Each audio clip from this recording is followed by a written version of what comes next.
Merci pour l'invitation. Bessem est un ami. Je suis très content d'être venu vous rejoindre. C'est la 5e fois que je viens dans le Maghreb cette année. Et voilà, ça me fait très plaisir d'être parmi vous et j'apprécie beaucoup de venir en Tunisie. Donc, je vais vous présenter, on va continuer sur la topographie cornéenne. Moi, je suis très spécialisé dans le kératocone, entre autres, et donc on va regarder le kératocone principalement à travers la topographie cornéenne, ou l'inverse, plutôt regarder la topographie cornéenne, de quelle manière on l'utilise dans le kératocone. Et juste pour vous rappeler que j'ai amené des photocopies d'articles que j'écris régulièrement dans le journal Réflexion ophtalmologique, que vous connaissez peut-être, dont je suis rédacteur en chef. Donc pour ceux qui veulent à la fin, n'hésitez pas à venir récupérer des photocopies de ces articles. Donc ça c'est le plan de ma présentation. Donc on va parler de l'utilisation de la topographie dans le kératocone. Donc on va expliquer de quelle manière on utilise la topographie dans le bilan préopératoire et dans le suivi post-opératoire des patients. On va regarder rapidement comment on programme les anneaux intracornéens, comment on s'aide de la topographie cornéenne pour programmer les anneaux intracornéens, comment on utilise également la topographie cornéenne pour programmer le laser topoguidé, vous savez que ça fait partie du traitement du kératocone, puis après on va voir des exemples pratiques. Donc le bilan préopératoire du kératocone. Alors, avant d'aller sur la topographie, juste se rappeler que quand on examine, vous connaissez tous le kératocone, quand on a un patient kératoconique, si vous voulez faire une analyse pertinente du dossier, c'est important de décrire les éléments selon 3 axes. D'abord, décrire la déformation cornéenne. Deuxièmement, décrire la détérioration visuelle. La détérioration visuelle, c'est quelque chose de fonctionnel, alors que la déformation cornéenne, c'est quelque chose de géométrique.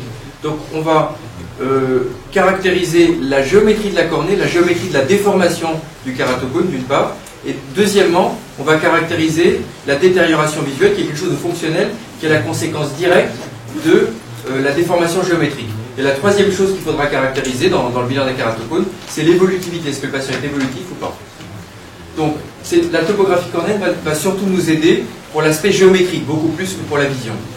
Donc voilà, alors moi c'est vrai que j'utilise beaucoup, j'utilise l'Orbscan et le Pentacam, mais j'ai beaucoup plus axé ma présentation sur l'Orbscan. Or, il me semble que ici, en Tunisie, vous avez beaucoup plus le Pentacam que l'Orbscan. Oui, vous avez les deux. Bon, mais la pachymétrie minimale, le Kamax, etc., c'est valable pour l'un comme pour l'autre. Hein. Donc, qu'est-ce qu'on va regarder? Bien sûr, on va regarder la topographie comme ça, mais après, on va aller se pencher sur des choses bien particulières. Quand on a un kératocone, on va tout de suite regarder 2 ou 3 éléments qui sont clés. Le premier élément, on va regarder le Kmax, c'est-à-dire le point de kératométrie maximale. C'est ça qui va vous donner le stade du kératocone. La kératométrie maximale normale, elle est de l'ordre de 42, 43. Chez vous, chez quelqu'un qui n'a pas de kératocone, 43, 44. Chez quelqu'un qui a un kératocone, ça va dépasser 45. Donc ici, par exemple, 53. En gros, ce qui est important de comprendre, c'est que quand on a 60 dioptries de Kmax, c'est une valeur un peu charnière. Bien sûr, on peut moduler, mais c'est une valeur un peu charnière, en dessous de laquelle on fera ce qu'on appelle un traitement conservateur. On utilisera les anneaux, le cross-linking, le laser, etc., dans le but de conserver la cornée et d'améliorer les choses. Mais au-delà de 60, ça ne servira pas à grand-chose de faire les anneaux, le cross-linking, tout ça. Et en général, on ira directement vers une greffe de cornée.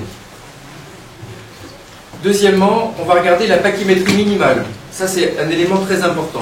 Pas tellement pour la vision, on peut avoir une cornée très mince et bien voir, et en revanche une cornée très épaisse et pas bien voir. Mais la pachymétrie minimale va surtout caractériser la possibilité de faire deux des traitements. Lesquels?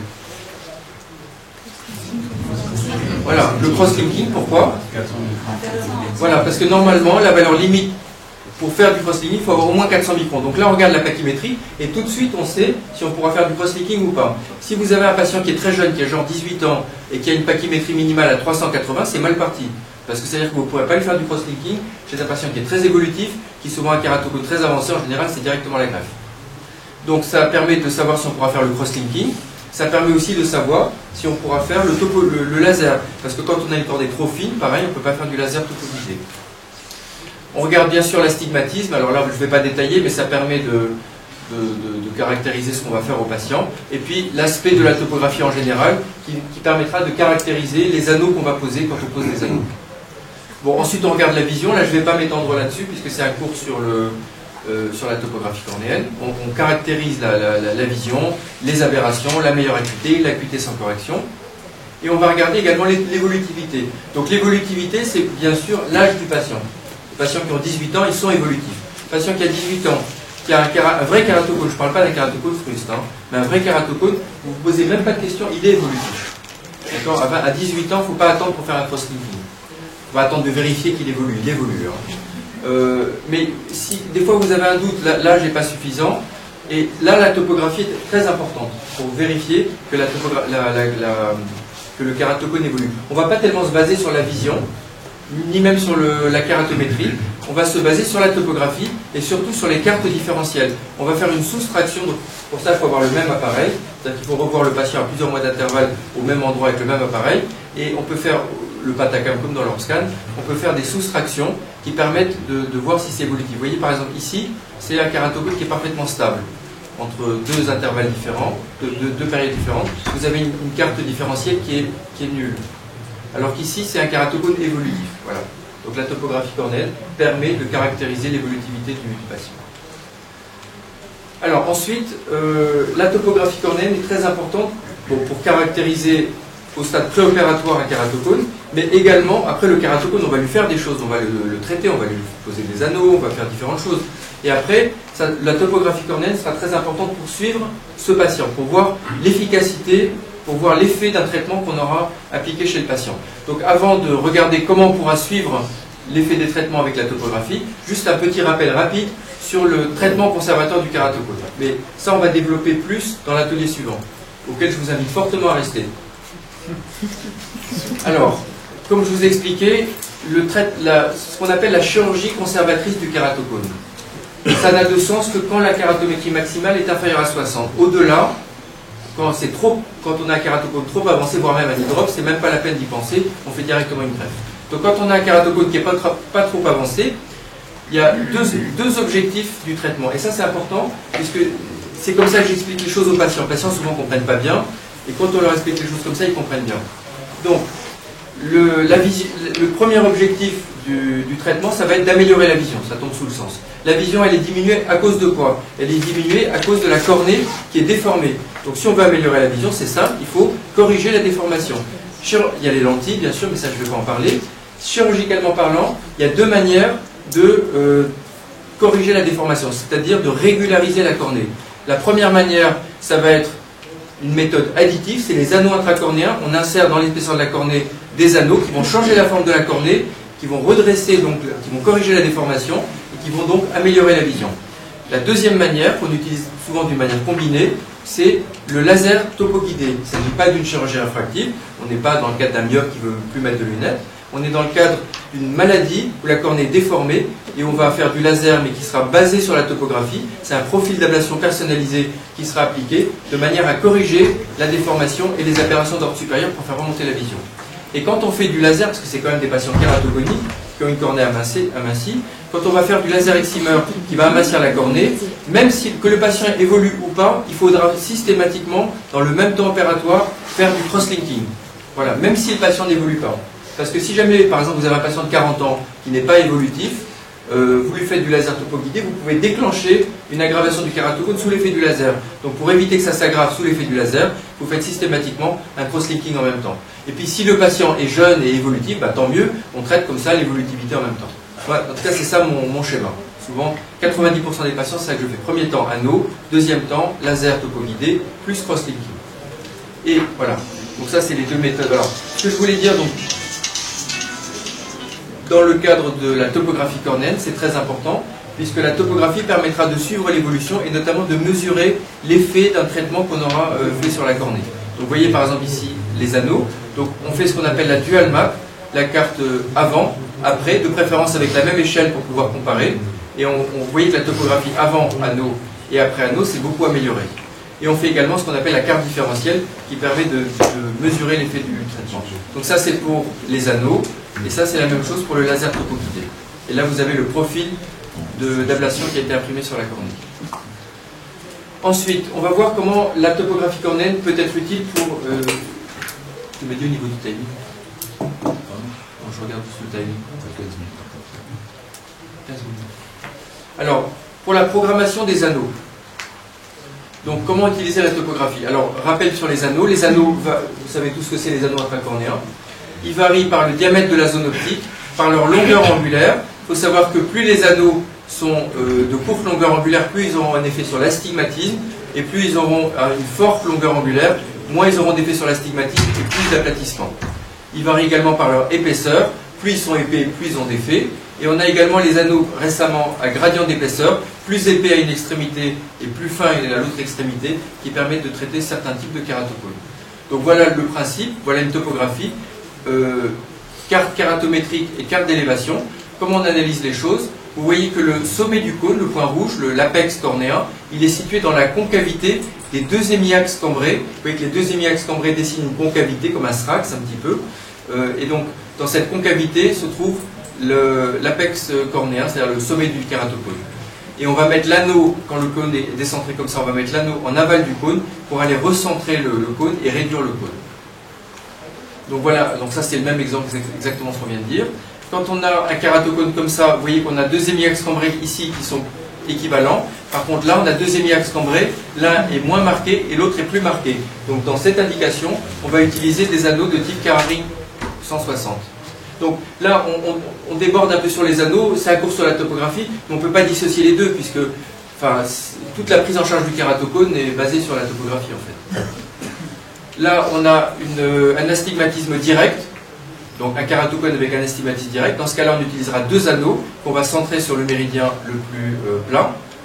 Ici, on a la même chose, on a un astigmatisme direct, et donc on va prendre deux anneaux qu'on va centrer comme ici sur le méridien le plus plat. Et vous voyez qu'on a l'hémiaxe inférieur qui est beaucoup plus cambré que l'hémiaxe supérieur. C'est ce qu'on appelle un kératocone en bonhomme de neige. Et là, on va utiliser deux anneaux asymétriques Carring AS. Quand on a un kératocone qui est relativement central avec peu d'astigmatisme, donc là je vous ai dit que quand on a peu d'astigmatisme, on va plutôt utiliser des anneaux de forte longueur angulaire. Donc ici par exemple 210 degrés, et ici même quasi un anneau circulaire, 340 degrés quand on a un kératocone central ou paracentral. Donc un exemple. Voici un patient, donc 26 ans, meilleure acuité 8 dixièmes. Vous voyez que ce n'est pas un kératocone où la vision est effondrée. Alors, on fait l'analyse comme je vous expliquais tout à l'heure. Le Kamax. Alors, cette analyse, elle est valable pour le Pentacam. L'avantage du Pentacam sur l'Orbscan, c'est qu'il vous donne directement le Kamax. Il est marqué à gauche. Alors que l'Orbscan, il faut aller le calculer. Donc, on regarde le Kamax. Vous voyez un kératocone pas trop avancé. D'ailleurs, c'est corrélé, kératocone pas trop avancé, avec une vision pas trop effondrée. Souvent, les choses sont corrélées. Pas toujours, mais souvent. Pachymétrie minimale, 472. Donc, on pourra faire un cross-linking. Astigmatisme 2,8, pas très important. Et ici, dans ce cas, on va commencer par poser un anneau, ici, 160 degrés. Voilà la topographie avant et la topographie après. Vous voyez qu'elle s'est beaucoup améliorée. Et vous voyez que parallèlement à l'amélioration morphologique de la topographie, on voit une amélioration fonctionnelle visuelle de la vision. Elle est passée de 8 dixièmes à 10 dixièmes et la réfraction s'est beaucoup améliorée. Ça, c'est un cas excellent. C'est des astigmatismes myopiques simples. C'est vraiment des très bons cas pour les yeux. Et la carte différentielle, et vous remarquez, vous voyez on voit quasiment la marque de l'anneau. Un autre exemple, un patient qui a 50 ans cette fois, meilleure acuité 7 dixièmes, topographie cornéenne, le Kamax, pareil, pas trop avancé. La pachymétrie minimale, ok, l'astigmatisme. Donc là, ici on va mettre deux anneaux. Comme je vous ai expliqué tout à l'heure, c'est un kératocone qui ressemble à un kératocone en bonhomme de neige, de Carring AS. Et regardez la variation topographique. Si vous voulez comparer, il faut prendre la même échelle, avant et après. Donc vous voyez la topographie avant, la topographie après, et l'amélioration visuelle qui est parallèle. Alors la carte différentielle est intéressante. Vous voyez que l'effet de régularisation est beaucoup plus marqué en inférieur, là où les anneaux sont plus épais. Un autre exemple. Le Kamax à 56, donc là vous voyez on a un kératocone beaucoup plus avancé. Je vous rappelle que quand on arrive à 60, on n'est pas loin de la greffe. Donc vous voyez 56, c'est déjà beaucoup plus avancé, avec une acuité qui est quand même relativement conservée. Pachymétrie 437, un astigmatisme assez important. Et là on va mettre un anneau, un Carring AS 160, 200, 300. Vous voyez que la topographie s'améliore, mais c'est pas non plus faramineux. Et souvent, alors c'est important de savoir ça c'est pareil, quand vous avez une topographie avec un kératocone très avancé, c'est de moins bon pronostic que quand vous avez un kératocone pas trop avancé. C'est logique, mais enfin, il faut le savoir. On n'aura pas le même, il ne faut pas espérer un résultat extraordinaire, et il faut le dire aux patients quand vous avez un Kmax à 58 plutôt que quand vous avez un Kmax à 51. Voyez, et d'ailleurs là, vous voyez que alors, la meilleure acuité, c'est pas amélioré. Par contre, la réfraction, c'est forte. Le patient est quand même très content. Je peux vous dire que le patient, il est beaucoup mieux avec 2 dioptries d'astigmatisme qu'avec 6. Et là, vous voyez la topographie différentielle qui montre un effet beaucoup plus marqué de l'anneau, là où l'anneau est beaucoup plus épais. La programmation du laser. Maintenant, le deuxième moyen, je vous ai dit, pour régulariser la cornée, c'est le laser topo-guidé. Donc, le principe du laser topo-guidé, c'est pareil, c'est d'aller régulariser la cornée. C'est pas une chirurgie réfractive, c'est juste d'aller faire remonter la meilleure acuité en régularisant la cornée. On n'enlève jamais plus de 50 microns d'épaisseur et on associe toujours au cross-linking. Donc, comment est-ce qu'on va programmer? Alors, ça, c'est le profil d'ablation. Voilà, ça, c'est le profil d'ablation qu'il va falloir imprimer. On ne veut pas enlever plus de 50 microns. Donc vous voyez que ici, si on ne change rien, les paramètres par défaut, moi j'utilise le laser Wavelight à Allegretto. Donc si on fait rien, on aura 78 microns, c'est trop. On ne peut pas enlever 80 microns d'épaisseur à un kératocone. Donc on va jouer sur la zone optique. Vous voyez, ça c'est 78 microns pour 6,50 mm de zone optique. Donc on va tout simplement réduire la zone optique. Vous voyez, je passe à 6 mm, j'ai 65. Voilà, et je réduis la zone optique. Vous voyez, on a le même profil, mais en réduisant la zone optique. Et là, j'arrive à moins de 50 microns, donc là c'est bon, je peux faire ce traitement. Donc voici des exemples. Alors en général, on fait moi souvent je fais les traitements combinés, anneau puis cross-linking avec laser. Quand le kératocone n'est pas trop avancé, parfois je vais directement le laser topo-guidé. Donc ça c'est un exemple avec un patient où le kératocone n'est pas trop avancé. Vous voyez, la pachymétrie est très conservée. Et donc là, voilà le résultat. Avant et après. Vous voyez, on régularise la cornée pareil. C'est pas avec les anneaux, cette fois c'est avec du laser. On fait remonter la meilleure acuité de 4 dixièmes à 10 dixièmes. Et ça, c'est le profil qu'on a fait. Et ça, c'est la carte différentielle. Un autre exemple. Un Kmax, vous voyez, alors 48, c'est vraiment kératocone pas très avancé. C'est 9 dixièmes. Par contre, c'est une patiente qui est évolutive. Donc, même si elle voit bien, il faudra quand même faire du cross-linking.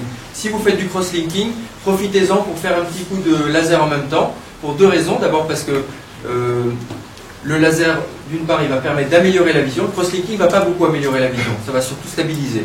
Mais si vous voulez améliorer la vision aussi, vous pouvez faire du laser. Le laser va régulariser. La deuxième raison pour laquelle il faut faire du laser en même temps que le cross-linking, c'est que le laser va raboter un petit peu la membrane de Bowman et va favoriser la pénétration de la riboflavine, donc ça va augmenter l'efficacité du cross-linking, l'efficacité biomécanique du cross-linking. Voilà la carte différentielle, enfin pardon, la dual map. Donc vous voyez que la meilleure acuité, c'est pas beaucoup amélioré, la patiente voyait 9 dixièmes, elle voit 10 dixièmes. Par contre, la réfraction s'est beaucoup améliorée. Et là, on est quasiment dans le cadre d'une chirurgie réfractive. Et ça, c'est le thème de l'EPU que je vais faire à Paris. Je ne sais pas si vous avez reçu l'invitation par mail. Je vais faire un EPU le 8 novembre à Paris. Donc si vous voulez venir, il ne reste plus beaucoup de place. Hein. Enfin, même si vous ne voulez pas venir, je mettrai la vidéo en ligne. Donc si vous voulez être informé, parce que je ne vais pas envoyer un emailing général pour informer que la vidéo est en ligne. Si jamais vous voulez être informé que la vidéo soit en ligne, tu m'envoies le mail, moi je vais diffuser. Je vais lui envoyer, mais quand même notez mon adresse mail ici. Et vous avez aussi sur mes articles, notez mon adresse mail. Vous m'envoyez un mail. Et comme ça, vous m'envoyez un mail. Et comme ça, je vous informerai de la mise en ligne de cette vidéo sur la chirurgie réfractive de kératocone.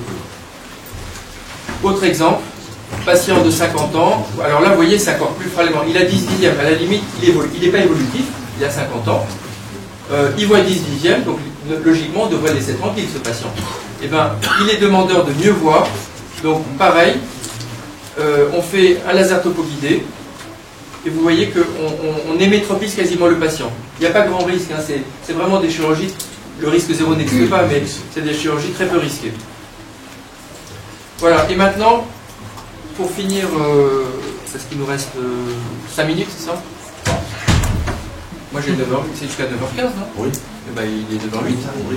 On laisse 2 minutes pour une discussion. D'accord. Okay. Bon, alors on va rapidement finir avec des exemples qui illustrent comment je prends en charge les kératocones. La grande majorité des patients, je les traite en 2 étapes. D'abord, comme on a vu tout à l'heure, d'abord les anneaux pour régulariser la cornée, le gros du travail.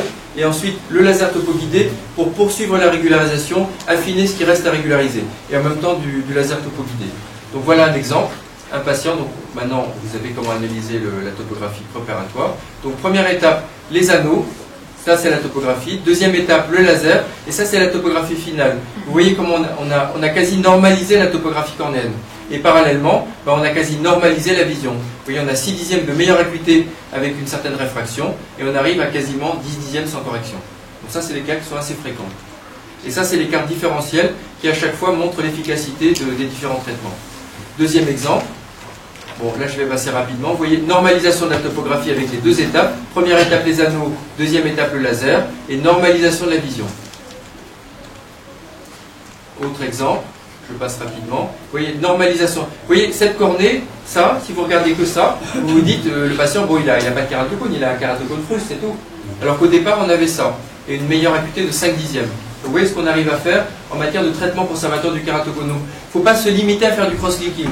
C'est pas ça le traitement du kératocone aujourd'hui. Cross-linking, c'est bien, c'est mieux que rien, parce qu'au moins ça va stabiliser les choses. Mais c'est dommage de faire un cross-linking et de laisser le patient à 5 dixièmes. Vous avez une manière d'améliorer l'acuité du patient avec ou sans lentilles. Les lentilles, c'est autre chose. Mais si le patient ne supporte pas les lentilles, vous avez des différents traitements qui permettent d'améliorer la vision. C'est ça le message que je veux faire passer là. Bon. Voilà, c'est toujours des exemples. Voilà. Vous voyez, un kératocone très avancé, 3 dixièmes de meilleure acuité, 10 dixièmes à la fin. Alors, ils ne sont pas tous comme ça. Hein. Et ça, c'est un dernier exemple juste pour vous montrer qu'on ne peut pas non plus tout faire et que parfois, quand on a une pachymétrie minimale à 293, un Kmax à 62, une meilleure acuité à 1 dixième, ben là, c'est la greffe. Hein. Voilà, donc en conclusion, la topographie cornéenne, évidemment, vous vous en doutiez, c'est indispensable. Ça permet d'évaluer la géométrie préopératoire du kératocone, notamment pensez à regarder le Kmax qui donne le stade, la pachymétrie minimale qui donne la faisabilité pour le cross-linking et le laser, l'astigmatisme. Ça permet d'analyser les effets morphologiques d'un traitement en faisant des dual maps et des cartes différentielles, et ça permet d'analyser l'évolutivité d'un kératocone. Voilà, je crois que j'ai respecté le... Merci Olivier. Attends, tu dis qu'il peut faire un kératocone, je suis tout à fait d'accord, mais statistiquement, il a à peu près 5% de chance, s'il arrête de se frotter les yeux, il a 5% de risque, ou moins de 5% de risque, de développer un kératocone. D'un autre côté, le cross-linking, ça représente un coût, et ça représente un risque. Ça représente une douleur pour le patient, c'est une vraie opération. Donc pourquoi ne pas épargner au patient cette dépense, cette perte de temps? Si on va le faire en même temps, on va faire un cross-linking pour l'autre œil. C'est la même séance, le même prix et la même douleur. On va pas faire le cross-linking pour le kératocone, c'est vrai. Mais si on va le faire, pour moi, tu vas pas faire une chirurgie alors qu'il n'y a pas d'indication. Peu importe le qui, pour moi, il n'y a pas d'indication. Le patient, il voit bien, il a un kératocone fruste, mais plein de gens, dans cette salle, il y a des gens qui ont un kératocone fruste, tu ne vas pas tous leur faire un cross-linking. Tu ne vas pas faire un cross-linking à un kératocone fruste, qui n'évolue pas, tu vois bien. Tu le surveilles simplement. Il y a pas de... C'est quoi l'inconvénient de le surveiller? Si le patient s'en va et tu ne vas jamais le revoir, ok. Mais si tu vas le revoir, le patient, tu le suis, tu lui dis de revenir 6 mois plus tard. Si jamais il évolue, tu lui feras un cross-linking. Tu sais que probablement il ne va pas évoluer. Moi, ces patients, j'en ai beaucoup des patients comme ça. Comme j'ai montré, j'en ai énormément. Bah, moi, je peux te dire, j'en ai pas vu un seul qui a évolué. C'est pas la peine de faire un cross. Autre question?